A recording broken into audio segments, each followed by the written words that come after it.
অপেক্ষার প্রহর সবসময় কষ্টের, কিন্তু কিছু অপেক্ষা আছে যেটা আসলে আনন্দদায়ক।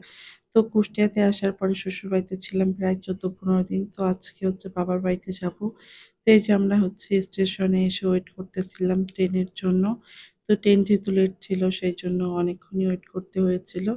আর এখানে হচ্ছে তার আগের দিনের ভিডিও আমার তাসপিয়ার হচ্ছে রাত্রে কেক খাইতে ইচ্ছে হয়েছিল, তো আপনাদের ভাইয়া নিয়ে আসছিল কেক। তারপর তাকে রেডি করে দিয়েছিলাম।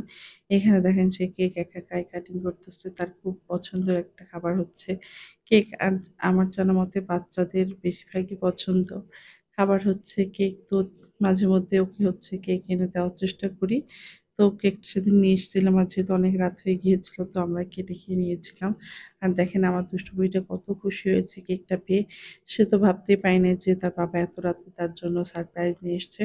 এটা হচ্ছে তার পরের দিনের ভিডিও। আমরা রেডি হয়ে চলে আসছিলাম কুষ্টিয়া স্টেশনে। ওখান থেকে ট্রেনে আমরা দর্শনাতে যাবো।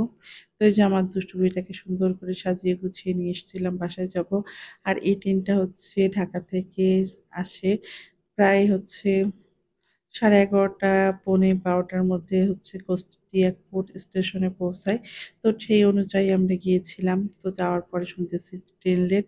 তো এখানে আরেকটা লোকাল ট্রেন যাচ্ছিল। তো আমার মেয়ে তো এখানে আমারে জিজ্ঞেস করতেছে যে, "আম্মু এই ট্রেনটা চলে যাচ্ছে তো আমরা কেন যাবো না?" তো তাকে বললাম যে, "আমাদের ট্রেন এখনো আসে নাই।" তো সে তো ভীষণ রাগ করছে। দেখেন আমার সঙ্গে আর কথা বলতেছে না।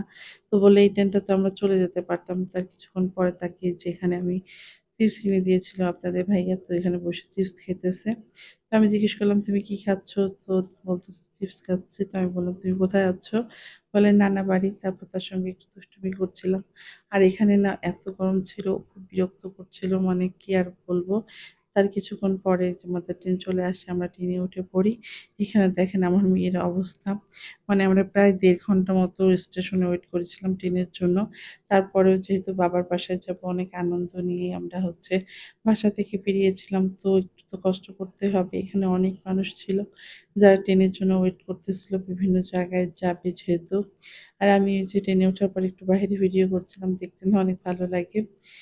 হচ্ছে বাইরের পরিবেশটা। এখানে দুষ্টু করে গেম খেলছিল তার বাবার ফোনে। আর আমি একটু ভিডিও করছিলাম। তো মাশাআল্লাহ আজকে আমার মেয়েটাকে খুব সুন্দর করে সাজিয়ে গুছিয়ে নিয়ে আসছিলাম। কিন্তু স্টেশনে এত গরম ছিল, ট্রেন লেটের কারণে আমার মেয়েটা হচ্ছে সবকিছু খুলে ফেলেছিল। দেখেন কি অবস্থা। তো আমি আবার একটু ভিডিও করে নিচ্ছিলাম হচ্ছে বাহিরের। তারপর দেখতে আমরা চুয়াডাঙ্গা স্টেশনে চলে আসি। এটা হচ্ছে চুয়াডাঙ্গা স্টেশন।